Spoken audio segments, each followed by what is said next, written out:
Now, is it a Meg video? If we don't start with some disclaimers, number one, there is no vlog footage from yesterday because I genuinely thought I broke my back. No, my back spasmed and it was so bad and I literally could not move all day. So you don't want to see that, I don't want to see that, therefore. So day 7 is lost to the world. Anyway, number 2, massive spot here and rubbish nails. Don't tell me about them, I know it. But other than that, I think we're ready to go. I'm very, very, very excited for this weekend because I am planning to do a 24-hour readathon, but like a timer method one, which I've never done before. I've tried it once and then I got poorly and I didn't end up finishing it. But this weekend my parents are away, it's their wedding anniversary, they've gone on holiday, it's very cute. So it is just me, my brother and my dog. My brother is out most of the weekend, so it's just me and my dog. What better time is there to just sit and read all weekend? None. Now, if you've never seen, usually my 24-hour readathons, I start at a time and I finish at the same time the next day, so it's literally a period of 24 hours. This time, we're changing it up. If you don't know what the timer method is, it is where you literally just time every time you're reading and stop the timer every time you stop until you get to 24 hours. Now, I don't know yet whether I'm going to go up to 24 hours or count down from 24 hours. I guess we'll decide in a minute, but I'm going to be timing it on my iPad and then, yeah, we're going to finally find out how much I can actually read in 24 hours without having to worry about, like, sleep or basic survival instincts. I just have to time when I'm reading, so I'm very excited for that. And also, we're changing it up because I kind of have a TBR for this one, and by TBR, it's very brave. I'm not suggesting I'm going to read all these. That's not going to happen.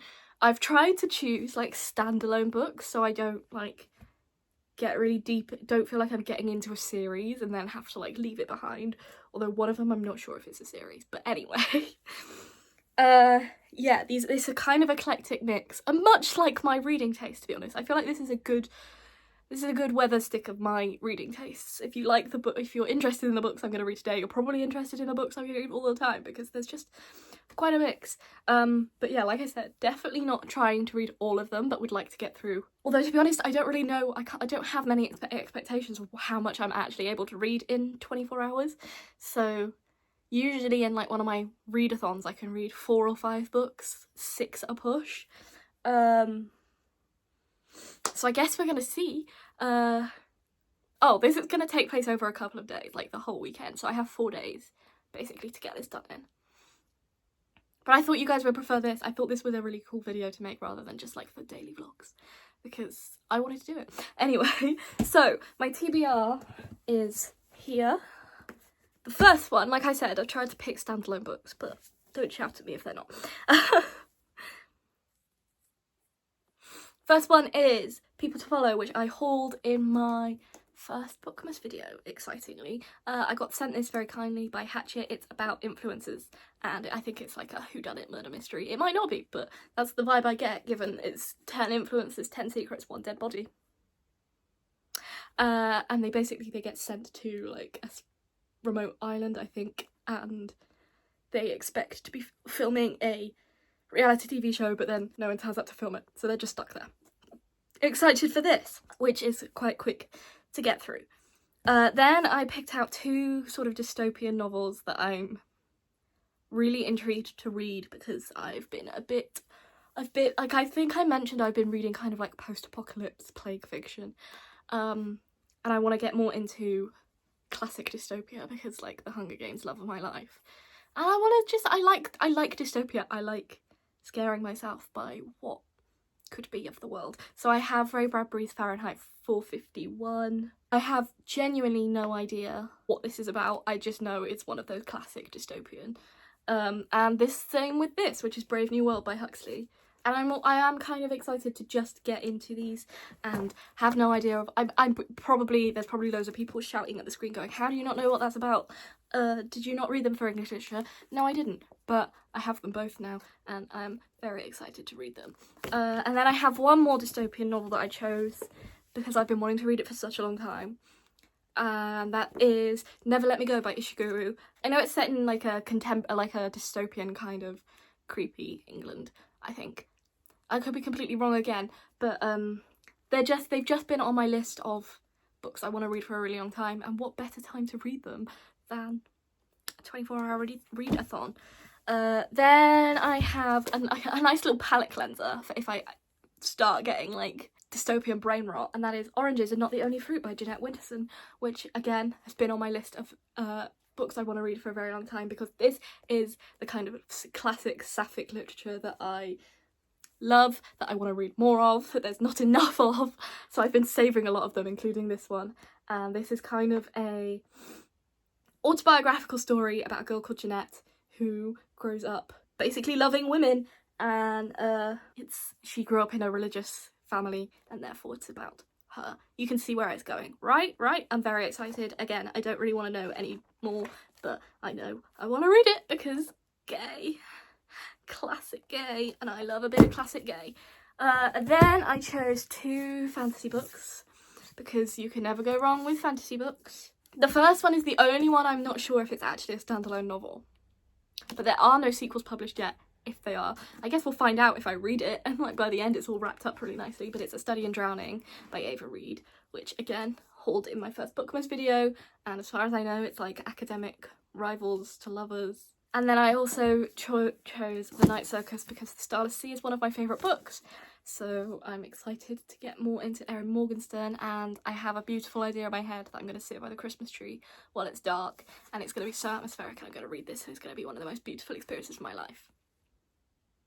We'll see. The reason I paused after I mentioned this is because I finished, if you've been watching my bookmas vlogs, you know I was reading The Wings something Night, Wings Serpent Night. I'm so bad at remembering book names. On my Kindle, and I finished it last night, very excitingly. I had nothing else to do. I literally could not move from my bed. So I finished it. Bit of a roller coaster. The last 10 pages sort of like, well no, not the last sort of 10% was like, okay. And I wish we'd had more. Maybe I just wasn't paying attention, but I wish it'd been signposted a bit more. I wish, not because I didn't work it out, I'm not mad that I didn't work it out, just because it came so out of the blue. If you've read it, you know. I'm trying not to spoil it. I gave it 3.5 stars because it was a fun time, I enjoyed it, but like I said, oh my god, was it needed to be like 200 pages less than it was. The first half could have cut so much from, because it was just a slog to get through. But the end was really exciting, kept me going. Like the last 50% I read in 2 days, the first took me ages. There are a lot, like I said, it drew on lots of other fantasy works that I've read, but by the end it was fun. I liked it. There were characters that I'm glad things happened to, but yeah, 3.5 stars that one got. And I am now going to go downstairs because my little doggy has been shut up in his bed all morning. Sad, because he's been on his own. But I need to choose which book I'm going to read first, and I think I know. Oh no, I don't. I thought I was going to go People to Follow, but I think that will be a better book to read later. So maybe I'm going to start with Never Let Me Go. I feel like it's good to ease in. Then if I'm in the mood, I can carry on with some dystopian novels. See, I've got this planned out, guys. I have this planned. But this is going to be the one I start with. But yeah, there is figure skating on all morning. And because I am on my own, which sounds, I know I'm a 21-year-old who's like, oh my god, I'm on my own. I was not allowed to be on my own for the majority of my adolescence because, okay, and I'm still autistic. So this is a big deal for me. I have a younger brother whose job it is to literally look after me. I am not the oldest sibling. But there is figure skating on and I can watch all of it without my dad. And my dad works from home, so he likes the TV when it's lunchtime. And this time I don't have to give it up to him because there is the ladies short programme and the ice dance short programme. I don't know if I've spoken about the fact that I watch figure skating and gymnastics and tennis. It's not just Formula 1 with me, it's a whole world of international sport. But it is the Grand Prix final for the figure skating. So basically, all the little events over the sort of autumn, those who do the best in them come together at the Grand Prix final. And at the moment, my favourite skaters are Lila and Lewis because they are British. And also just because they are adorable. And they won their first Grand Prix event at the last one, the NHK trophy, and I didn't watch it, so I'm adamant that I'm going to watch this, although there is every chance they will not be on the podium. I want to say last year they were 5th or 6th, and this year there is a strong chance they can be 3rd or 4th, and I'm hoping upon hope. Clean rhythm dance. And yeah, I'm excited to get to watch it because there is nothing better than just plopping down in front of the TV with someone on it that you don't need to like put your whole attention on, and reading a book. So I also need to get some breakfast so I can take an Naproxen because my back is still fucked.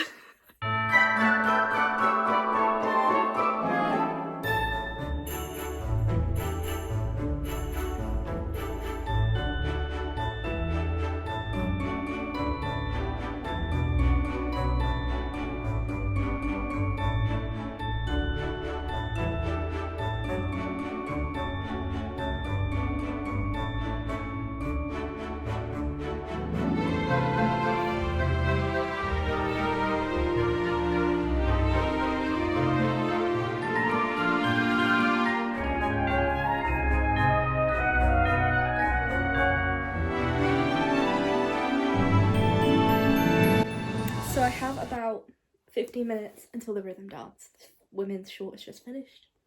Kaori and Luna on top, as they should.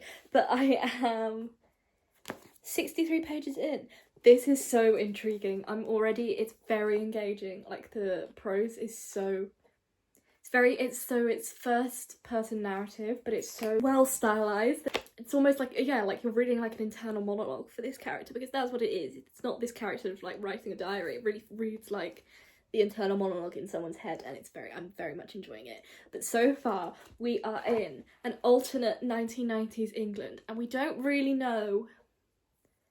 This is what I love so much about it so far, right? We know that this is a dystopian kind of England because there's these things called donations that these people are recovering from. So our main character's a carer and cares for people who've been through donations, and we know it's this sort of like medical process, but we don't know is it like from their brain or their body or what they're donating or what the process is. But we know there's something fishy going on. But the majority of the book so far has taken place in what is essentially a cult. It reads like a cult. It's called, what's it called? Hailsham. So this place called Hailsham, it is very culty, with all these children that grow up with guardians. This is where our main character is from, and we're reading about her childhood. Basically, in this Hailsham, they learn creative things. So their purpose is to be creative, right? They write poetry and painting, and there's no like maths or English. They just learn creativity.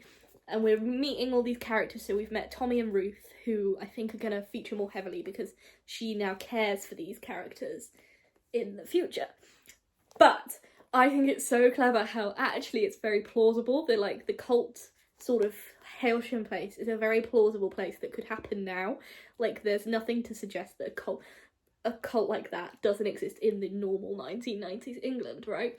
But we know in the background there is something untoward going on. There is an undercurrent, because then there's something like we're getting little hints that these children are almost being raised for these donations potentially, and I am so excited to see where this goes and to start like pulling some of the threads together, because it's so much fun reading this, and you know it's gonna get like creepy, and I love it. You can tell by how much I'm smiling how much I'm enjoying it. Also, it's just, I like reading well-written books, and this is really well written, so I'm very excited to carry on through this.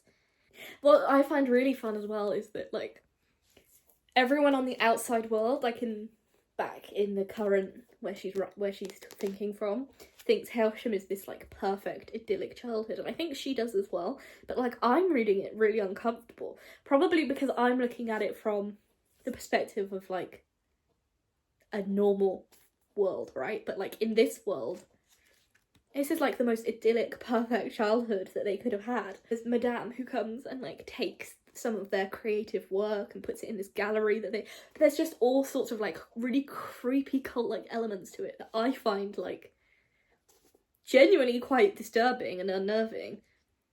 But then it's like, well, how bad must the outer world be for everyone to be like, this is the perfect childhood, I wish I'd grown up there.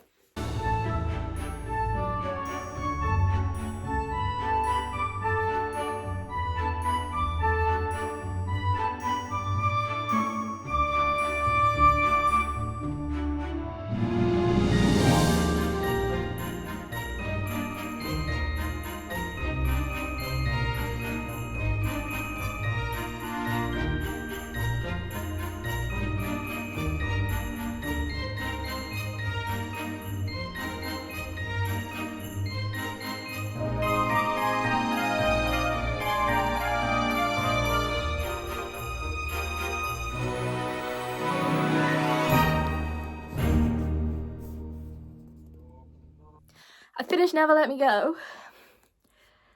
4 stars. I'm giving it 4 stars. I still have about 20 hours-ish on the clock, so it took me about 4 hours, which is quite a lot considering it's just under 300 pages. Normally I read about 100 pages an hour. It was definitely impactful. It was definitely different to what I was expecting. It's much more of like a human story than a dystopian story. Like the dystopia is very much in the background. And what was really clever is we learnt about the sort of dystopian elements and the injustice of what was happening at the same time as our main character was learning about it. So as she went through life, we went through learning what she learned at each point, which made it more emotional, definitely. I feel like the end was hard to get through. Like the last sort of 60 pages were just a bit of a slog. It could have wrapped up a lot quicker than it did, it felt like. The bits that were supposed to really punch you emotionally didn't really have the same impact as perhaps some of the elements about the world, the wider world did, to do with like what these kids were made for, that kind of thing. I don't know. Yeah, so I didn't enjoy particularly the last sort of 10%, but the rest of it, it was incredibly well written. I also found like one of the characters was really grating, and we spent so much time with them that like I feel would have been better spent perhaps dropping some more hints about what the world outside Hailsham was like. I know I spoke earlier about, oh, how awful was the world outside. If Hailsham is like this perfect place to grow up. We only really got a hint of that at the end, and I wish we'd had a little bit more of that. That's my like one complaint. A bit more of that and a bit less of Ruth, because Ruth was insufferable. But it does make sense that she would be so insufferable, because Ishiguro kind of shows us that there's a whole world of there's so many different people. Like each of these children that then grows up to be adults, each of these people is so completely different, and it's so like they're no different to the real world. They each have their own personality, and they can be annoying, but they can be sweet, they can be carers, and they can be, you know, like he's trying to show us that actually it's how abhorrent what's happening is. But it just ended up getting a little bit stale for me reading the interactions between the characters, because I'm like, you just want to shout shut up at them. But anyway, I finished this, and now I'm gonna have a nap. It's just after 5 because I just fed the dog his tea, and I am tired, and my back is getting a little bit twitchy again, so I'm like, let's just lie down for a bit, and then I'm gonna set an alarm for like 7, maybe later. It's 5, 6, no wait, that's earlier, 7:30 or 8, that sort of time. And then when I wake up, I think I'm gonna start the Night Circus, because I'm definitely in the mood for a fantasy. I've been in a very fantasy mood lately, and I feel like it should get me re-engaged with reading, because I did feel myself slipping a bit during like the last half of that book. I was like, oh, this is like taking a while. Do I really want to be doing this? And I do want to be doing this, and I want to read a book that reminds me that I want to be doing this. So I'm going to try the Night Circus, but as I said, first things first, a little nap.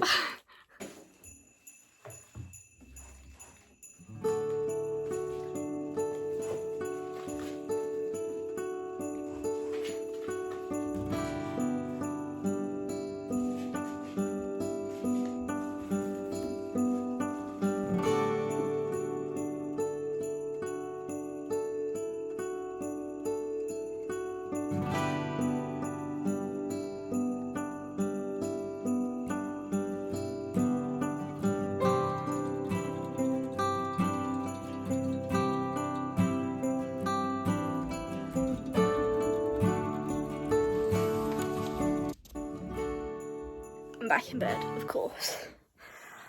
It is nearly 8:30. I am going to bed. I feel so awful. I don't know why. I am anxious, my head hurts, like the list is endless. But I am 69 pages into The Night Circus by Erin Morgenstern, and it is exactly as whimsical and beautiful and magical as I wanted it to be. I love the way that she uses different tenses and there are little interludes written in second person, and then most of the book is written in third person present tense, which is really immersive, especially with her use of description. It's just lovely. I love it. And I don't want to stop reading yet, but like everything hurts and I kind of want to do a cry. So I am going to get into bed, and I am hoping I have it on here. I can't see why I wouldn't have it on here.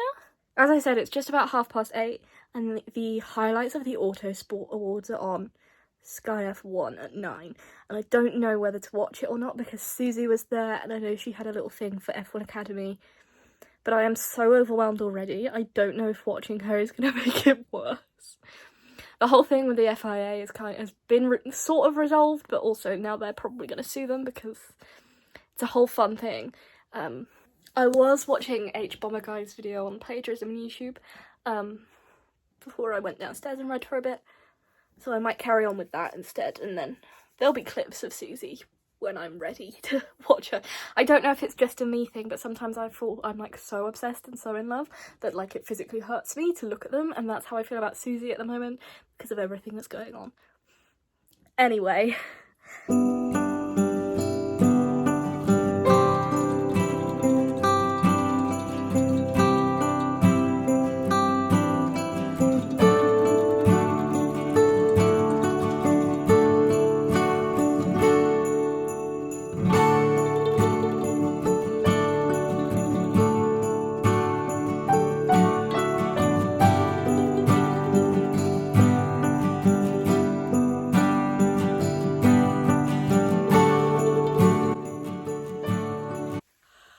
Good morning.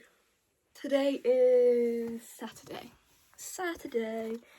and I have about 17 hours, I think. Yeah, 17 hours and 12 minutes left of reading to do, which is very exciting. We won't talk about how late I woke up, okay?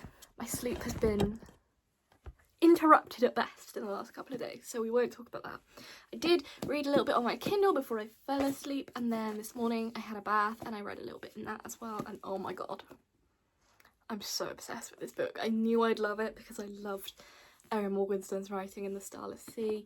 I loved how dreamy it was, and it is no different in this. This is definitely not the sort of like action-packed, fast-paced fantasy I would usually pick for a 24-hour readathon. It's very much slow burn and with a focus on like the whimsical and the like dreamlike quality. I love it so much. I love it. So we're following quite a lot of characters, but the main two are Marco and Celia, and they're in like a challenge with each other that they were entered in as children, and they're using the night circus, which is this circus that comes like randomly to different places and opens at night, and it has all this magic in it. They're using the night circus to wage this competition between them, this challenge with like what they create for the circus with their magic. It's gorgeous. The descriptions are just, oh, they're yummy. So I'm definitely not reading this as quickly as I would another book in a 24-hour readathon because I really am trying to like savour it. But I'm a good way through. I'm 187 pages through, and don't talk about the fact that I dog-ear pages even though I literally make bookmarks. Also there's this set of twins in there called Widget and Poppet, and they were born on the first night of the night circus, and they like, now we're finding out they have these like magical powers, and they have bright red hair and they're tiny, and then all the people in the circus take turns like looking after them for a night, and I just think that's the cutest thing ever, and I want to take a turn looking after Widget and Poppet because they are just so sweet. It's making me very happy. Like, I'm like, it is the kind of reading that like makes you love reading. That sounds stupid, but it is the kind of book that makes you fall in love again with reading. And I got to do the thing last night where I like sat in the conservatory with the lights in the swing. Oh, it was so lovely. Obsessed. But yeah, that's where we're at with the night circus. You're welcome for such intellectual, deep book thoughts. Anyway, for the rest of the day, it's Doctor Who night, so I watch that later tonight. I don't really know what we're doing for the rest of the day. Well, I'm just gonna sit and read, but I don't know if my brother's got football or not. Yeah, so I will just read and update you as and when.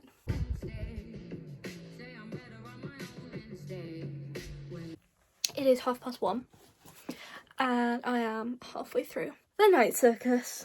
I don't want this to end. I genuinely really don't want this to end. It's so beautiful. The Celia and has just worked out that Marco is her opponent for the challenge, and things are starting to get interesting because the people in the circus, so they don't age, right? They're living in this circus and they don't age, they don't get sick, they live in this like stasis of where they were when they entered the circus. And one of them got a bit too close to working this out and working out there was more to the circus perhaps than they first thought. And now something has happened to her, and all I can think is, oh my god, they're becoming sentient. So the circus performers are now becoming sentient, and there's a real melancholic atmosphere now to the whole circus. It's getting a little bit more creepy than just this like wholesome, exciting thing that it was before, and that's really exciting to read. The thing is, I know anything I read after this, it's just not going to be as good as this, so I feel like I should have read this last, because then I wouldn't be in a bit of a book hangover from it, but it is pretty, unless it ends really terribly. It could have the worst ending of any book I've ever read. But I've seen people that really didn't like this, I think because it's so slow. But that's like part of the charm of it. That's part of the charm of Erin Morgenstern's writing. You don't read Erin Morgenstern because you think you're going to get like a Harry Potter style fast-paced fantasy, right? You're reading it for the atmosphere and for her writing, and it's just as beautiful as I hoped it would be. I want to annotate both of her books so badly. Oh my god, so I just opened the book to just like, there was like a random bit that was like sticking out, and I don't know how I haven't seen this before, but wait. So I got this book from World of Books, and look, someone's left their bookmark in it, and look how beautiful it is! It fits the vibe of the book so perfectly. Aaron Howdell art, illustration, design. Well, that is so cool, and I'm going to keep this in here forever. Maybe at that exact place, so that person can always be this part in the book. This is why I love buying secondhand books. I love World of Books, and like anywhere secondhand, just charity shops. They're so fun to buy books from because you find things in them and you see things that you'd never see if you just bought a copy off Amazon, you know? That is pretty cool. That has really made me smile.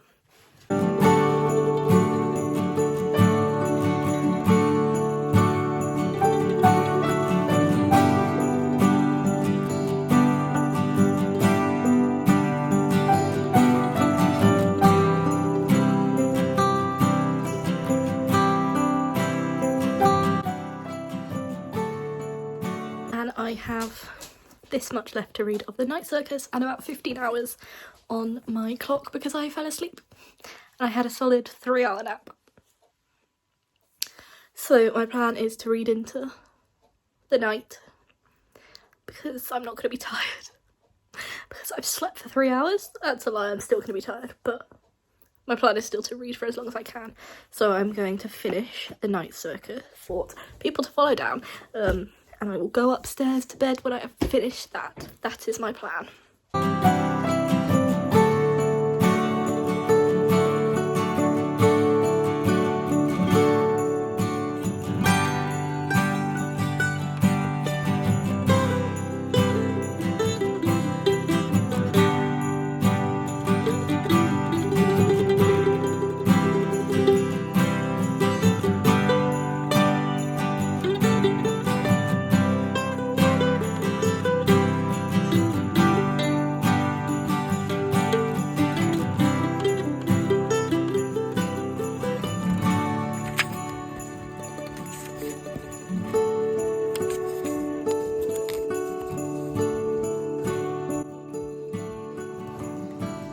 Very, very anxious. I don't know why, but we move, we exist, we move on. Kind of want to do a cry, but we're not going to do that. My plan is to listen to my playlist of music that makes me feel calm and read people to follow because, hello. Don't you woof at me. Because I finished The Night Circus, I did give it 4.5 stars in the end. Oh look, 4 pieces have already come together, that's so great. I really enjoyed it. I wish I hadn't wrote it in a 24-hour readathon because I feel like I would have loved it more if I'd really had time to savour it. A lot of action happens. It's a strange kind of timeline going on because we find out something happens and then we go back in time and watch it happening, and the whole thing is kind of bizarre in that way. So you do feel quite lost while you read a lot of it. And the more the book went on, the more the romance just I did not get it at all. Hello. Like, I loved every character in that book except Marco, and Marco ended up being, like, the main love interest, which was planned out from the start. Like, you could see where it was going, but that didn't make me enjoy it anymore. I was not a Marco girly. Like, it just felt so... It was more than insta-love because there was just no chemistry there whatsoever. And I didn't read it as a romance book. The romance was sort of more of a plot device than something to read it for. But I didn't really appreciate that. That wasn't my favourite. But overall, yeah, I really did enjoy it, and I'm definitely going to reread it and annotate it because I think that would be such a beautiful book to annotate. I already have so many ideas of like Pinterest things that I want to like cut and stick out. But anyway, that's for another time. I definitely need something that doesn't take as much concentration. If you knock that off, William, which is why a thriller is an excellent choice. I am excited to read it. I know a lot of people hate like overt pop culture references in books, but I feel like there's no avoiding it in this book, right? Like, that's what it's basically about, which makes sense. I did have some really profound thoughts about The Night Circus, but now I can't remember any of them. All I can think about is how anxious I am. And I'm trying to think of something to watch or read that's like going to take some of that anxiety away. But you know, when you get in those moods where like nothing's going to do it, nothing is going to get that anxiety out of my head. So that's where I'm at. And I'm not going to lie, I watched Doctor Who and I'm kind of freaked out by the puppet that was in it. So there's another anxiety inducer. No, not a child, I'm fine.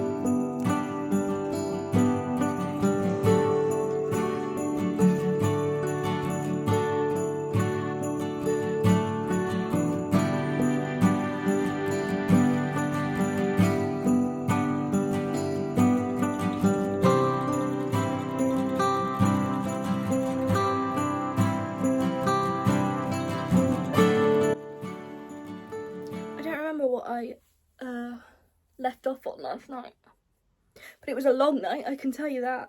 Wilson was not very happy, I was not very happy, and I barely slept, but I did get back to sleep in the morning. So it's now, I don't know, like 12, half 12, and I refused to get out of my pajamas today. So that is simply something you're gonna have to deal with. It's a Sunday, don't judge me, okay? I think I remember The Night Circus, so if I manage to get something watchable out of that, you're welcome. And then last night, and then I finished it this morning in the bath, I read People to Follow by Olivia Worley, which was a very quick, fun thriller read, and I don't think I did any updates about it because I was literally just reading it. I gave it 2.5 stars. What it did make me realise is I read thrillers so quickly on my Kindle, and I kind of want to do like a 24-hour readathon where I just read thrillers and see how many I can read, because I feel like I could read loads. But anyway, it's not about how much you read, it's about enjoying the book. And it was quick, it was a fun time, like a real like whodunit. The lines are pointing everywhere, the Spider-Man all looking at each other meme. Anyway. It was a bit odd. There was some very surface level analysis of influencer culture, which was like, okay, but like, you're not reading a thriller for some great literary content, are you? You're reading it for a fun time. And it was that, I'll give it that, hence it got half of 5 stars, 2.5. I don't know like how to put it into words without spoiling it, but it was quite camp. It was very campy, in fact. It made very little sense, but in a campy way, but not a fun way. I don't know if that makes any sense. But that's what I read. I read People to Follow. It was like 300 pages. I did enjoy it. I'm not saying I didn't enjoy it, and I definitely enjoyed it because I read it so quickly. So, you know, if I'd hated it, I wouldn't have read it that quickly. I just have lots of thoughts and haven't got the brain cells to process them at the moment, as you can see by the backs under my eyes. But anyway, then also in the bath, because the bath is like my favourite place to read. If you've never read in a bubble bath, you are missing out in life. It is just a superior reading place. But I also started Fahrenheit 451 by Ray Bradbury, which is like a classic dystopian science fiction-y book where they burn books, basically. 451 Fahrenheit is the temperature at which the books start to burn. By started, I mean I'm literally like 30 pages in. Already, it's refreshing to read something well written. No. People to Follow wasn't badly written. It was just crammed full of pop culture references and jokes that I didn't really find funny. But that's because I'm autistic and my sense of humour is fucked. So, but I really appreciate so far the way that this has set out what the world is. Basically, they're firemen, burn things instead of putting them out. They start fires instead of putting them out. It's very fun. It's not fun though because it's bad. I don't know very much of Fahrenheit 451 other than it was what the Michael Moore documentary was named after, right? Fahrenheit 9/11, which has nothing to do with it, and it's about censorship. And I know, I was thinking while I was in the bath, because I have lots of great thoughts in the bath. I'm a very, like, I think, that's a joke, in case you didn't get it. I feel like at every point since this was published, I feel like at every point someone has read this book in every decade and gone, oh my god, it's like our world now, this is what we could become to. And I think that that's probably the entire point of it, right, is that dystopia you're reading because you're like, oh my god, if humans are so awful, we could get to this. But I also feel like the world is burning, and it would be entirely plausible that the books would burn with it, but it does, you know, like the banned books in America, and like just political culture in America is just insane, and we're getting rid of human rights in the UK. But let's not start politics, meg off. But you know what I mean? Like, it feels as much as I think everyone reads this at a point in history and goes, oh my god, that could be now. That's what I'm doing as well, right? Right, okay. So, my plan is, I don't have a plan. My plan is, I want to read. I have 12 hours left on the clock. I have 2 days until my parents come home.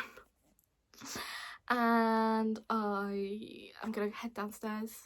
I think my brother's watching TV.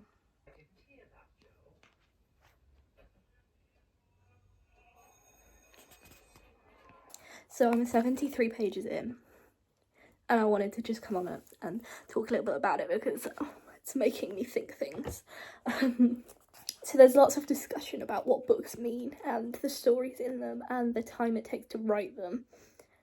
But what really struck me was that on page 72 there's a whole discussion about how books and stories, to appeal to the mass market and the growing population, they basically boil them down to 1 or 2 sentences, right? You're not reading the book, you're reading the synopsis to be able to talk about the book.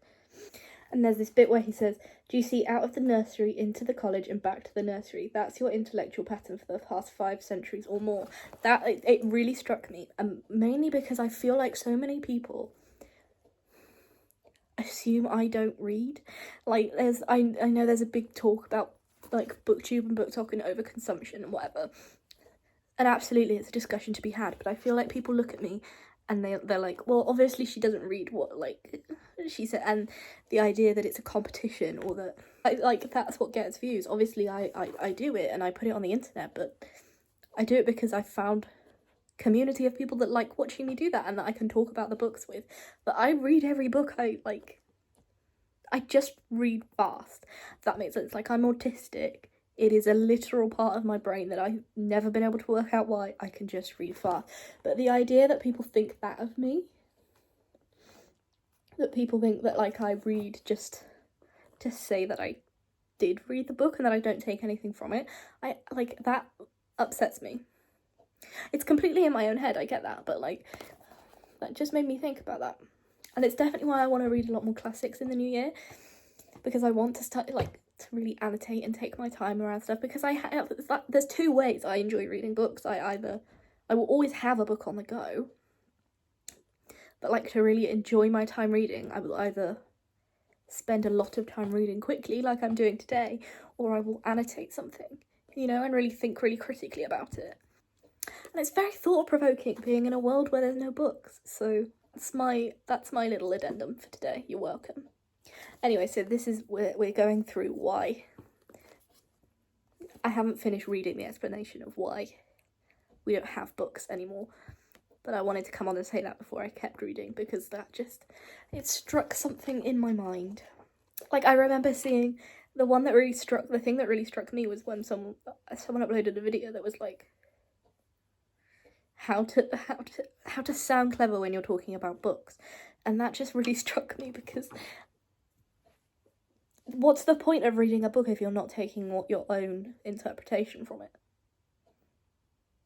Like, you read a book to experience it. I don't read anything. I don't read to sound clever. I don't read to be like, I read this book, and like, I read because I love immersing myself in stories. I always have, and I was a nerd for reading. Like, listen, I never said my interpretations of books were clever or insightful. I just said I had them.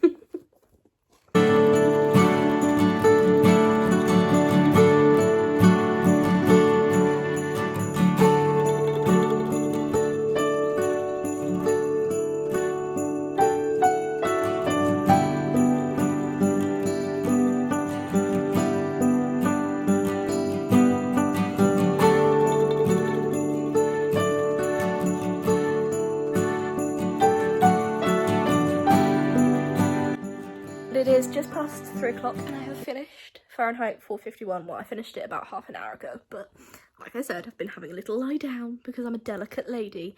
Very much enjoyed it. I think I'm stuck between a 3.5 and a 4 stars because I loved the premise.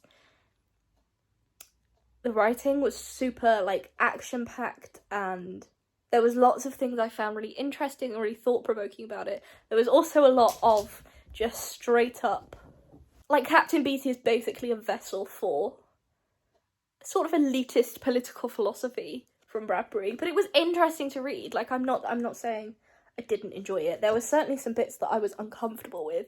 I did love the, like, commentary about consumerism and capitalism and how, you know, we have to be doing something with our brain to be happy. Don't I know it, because I'm not. I always find with, like, dystopian books, because I studied international relations, it's just my favourite thing ever. It was the same with, like, the Hunger Games or the whole YA dystopian craze. I want to know what the other countries think of what is going on here. So, like plenty of times in this book, and obviously before the end, big stuff happens. That like we mentioned that there's the what we assume is the US, right, has fought and won 2 atomic wars, and I'm like, I want to know about that. I love books about nuclear winter, nuclear holocaust. It's so depressing, but they are so good. They're War Day, Resurrection Day, and On the Beach are my 3 favourites. They're so good. They're on my Goodreads if you want to find them, because they're just so bleak and horrific and just truly the worst of humankind. Anyway, that's beside the point, but we know these things happen. I want to see other countries' reactions to this, and like, but if every author in there'd be like 500-page book. Okay, so it is 6:30, even though it feels about 9. Oh, hello. I have started and am 50 pages into Brave New World by Aldous Huxley. Oh, it is enjoyable. I didn't know if I was going to regret doing classic sci-fi in this. It's not really a readathon anymore, is it? It's just seeing how much I can read in 24 hours, because I know it's not the fastest genre to read, right? Like, if you wanted to read loads and loads, you're going to read romance. But, oh my god, I'm so glad I did, because firstly, I don't know when else I would have got to these books. Like, I don't know, it would have taken a while for me to get to them properly. But also the fact that I got to read this and 451 back to back, like seeing the influences that Huxley had on Bradbury and seeing like how the dystopian genre moved on while time moved on. Oh, it's so cool. And then seeing how they both link to 1984 is like, they're like the big three, I think. But this, so far, I'm loving it more than Fahrenheit 451. It is so, there's sort of a sick sense of humour in it, but it's so deeply unsettling and so genuinely barbaric. Like, I've read some shit, right? Like, I've read things that I didn't really find particularly tasteful. This is just horrific. But, like, I guess it works for the story, does it? I don't know, I'm not far enough in yet. What I absolutely loved was that we start a book with the start of life in this dystopia. Like, so all these babies are basically created. Well, they're not even babies at that point, they're embryos, they're just genetically engineered, and he takes us through the whole gestation process that's all done completely scientifically. And now we're sort of getting to know the characters, so at the end of this chapter that I've been reading, it's sort of split into 4, and we get a little line from each of these major characters, and it's just kind of mind-bending, but like in a good way. Probably not the book to be reading like into the night, because that's probably what I'm going to be doing. I have like 8 hours left of reading time, and I'm definitely going to go to sleep early because this one had me up all night. Oh, and the funniest thing, Henry Ford, as in the like car manufacturer Henry Ford, they think of him as like a god, and the funniest part was where so the controller, who I guess is like the president or the prime minister of certain, each area of the globe has one, but the controller was like, they call him like our Ford or Holy Ford, because he's God, right? But they called it, he went, for some reason he calls himself Freud for psychological things, so they think Freud and Ford are just the same God. It just made me laugh so much, and I love it. I really do. I mean, it's horrific, don't get me wrong, and like, it's making me squirm, but in a fun way. Anyway, so that's what I'm going to do for the rest of the night.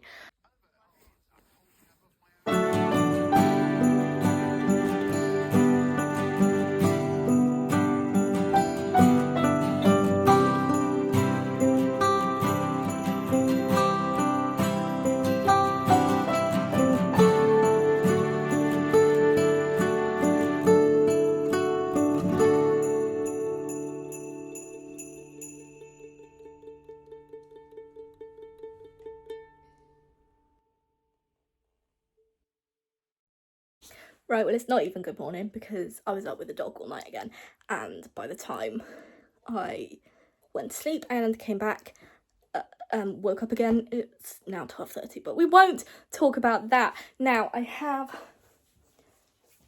I think, 6 hours left. My parents are on the way home, so Wilson is going to be a very happy dog again, because he's been a bit depressed. Yeah, I have 6 hours 44 left of reading to do, and last night I complicated matters slightly because I started another book. So I stopped reading this because I knew I was not going to have a fun time reading it when I was like trying to fall asleep. Anyway, I started Studying Drowning by Ava Reid on my Kindle. I started it. I've got up to chapter 5. This is strange because it's like a fantasy. But so far, the only fantasy elements we have are, like, the fairy king, this elusive fairy king. So basically, it's this college student, she's the only girl in her architecture class. Sexism is rampant. There's also a trigger warning for something she went through in her past, which I am a little uncomfortable with, but we move. So that's, like, the only fantasy element we have is if, like, you read the first bit and you're like, oh, this is, like, a medieval style fantasy, right? Like, nothing's changed. But then all of a sudden they have, like, mobile phones and, like, elevators, and it's, like, set in the real world, but in a fantasy world. So it's a bit like Crescent City, I guess, but, like, not that Sarah J. Maas has the monopoly on modern fantasy. But it's not, like, urban fantasy where it's, like, set in a usual, like, place that we know. It's, like, set in a fantasy world. But anyway, So our main character has gone to, her favourite author has died, and they want to make like a house or like a museum or something to do with that, like to reflect his life. So she has been chosen to do that, and now she has gone to the southern worlds, which basically they are all drowning, get it? Study in drowning. And it's wet and it's murky and it's horrible, and she hates it there, but she hates it at the school more, so she's gonna stick it out. That was where I left it off last night, which is her deciding to stick it out. My number one complaint, however, is we've been introduced to who I assume is going to be the love interest, who is a guy called Preston. So there are these two countries. He's from the evil, not the evil country, the country that her country, like Lyra, I think, is fighting. But his name is Preston. Preston is such a fuckboy. You can't call a character in a fantasy Preston. Come on. It's just, every time I read it, I'm like, what? But I shall not let it ruin my fun, because I am enjoying this very much. It's very much immersed in the world of stories. So she wanted to study literature, but they don't accept girls on that course. So but she loves this author, and there are quotes from him at the start of every paragraph, at the start of every chapter. It's very beautiful, and I love it. Now, I don't think it's too ambitious to think I can finish both of these in 6 hours 44, right? Because I'm halfway through this. I'm over halfway. If I crack on with this, I can have this done in like 2 hours. Maybe less. Not to like brag.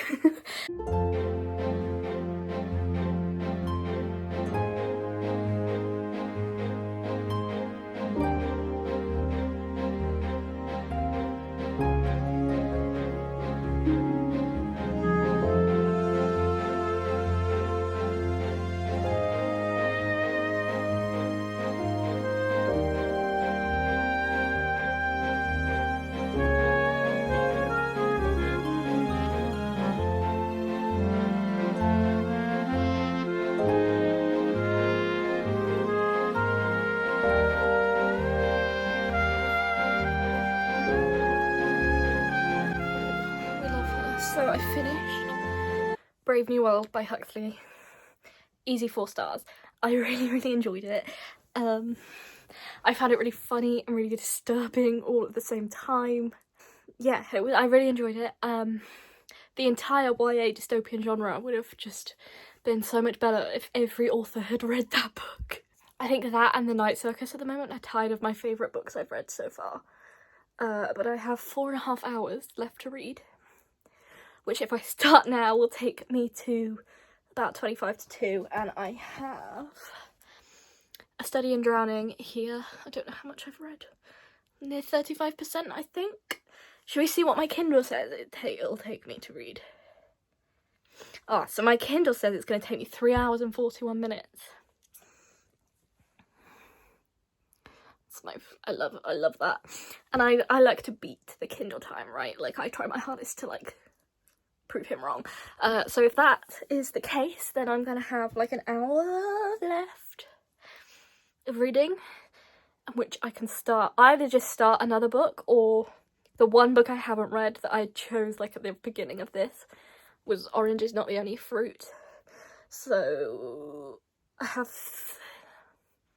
maybe that, or I might just start another book, because I'm obviously not going to read a full book in an hour. I'm good, but I'm not that good.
Okay, so ignore him. He's having a lovely time. I guess this is going to be the last update for this video because I have now finished. I have read for 24 hours straight. I read something over 2,000 pages. I did it on my calculator and I can't remember what it is now. Is it like, I think it's near 2,100. Either way, mildly impressive. But when I left off, I had just finished A Study in Drowning, which I really enjoyed. I gave it 4 stars? 4.5 stars. 4 stars. 4 stars, I think. Apart from making me mildly uncomfortable because of the men in the in the book, which obviously that is the point of it, but still not fun to read. There were lots that I enjoyed about it. I really loved how one thing that was common in a lot of reviews I saw was that they didn't like how the world was left quite unexplained. Like there was lots about the world that we never really found out, and usually I would agree with that, and it was definitely confusing going into it, but towards the end I really enjoyed the ambiguity of it because I just thought the way it left off was so intriguing because it let you think about it yourself, right? What happened to them, women's hysteria, and what is people just don't believe women. Anyway, I also really liked how they subverted the subject of literature, right? Literature is usually a subject that's kind of frowned upon. It's a woman's subject, right? Like no one really cares about literature, but in this world it's the most important subject, and it's so important that in this patriarchal world they don't let women study it. That's how important it is to them. We hate men, but still. I really enjoyed it, put it that way. If you liked Sorcery of Thorns, it's along the same lines of that, as like about the plot was very predictable in the end, but I wasn't enjoying it so much for the plot as for the vibes and the atmosphere. And yeah, it was a book about books, and everyone loves a book about books. What can I say? I had like 2 hours left to read, and I read 160 odd pages of The Ashes and the Star-Cursed King, which is the sequel to the book I had just finished before starting this challenge, which was like The Serpent and the Wings of Night, something like that. It is interesting to go back to quite a classic romantasy style book after reading some very highly acclaimed classics, put it that way.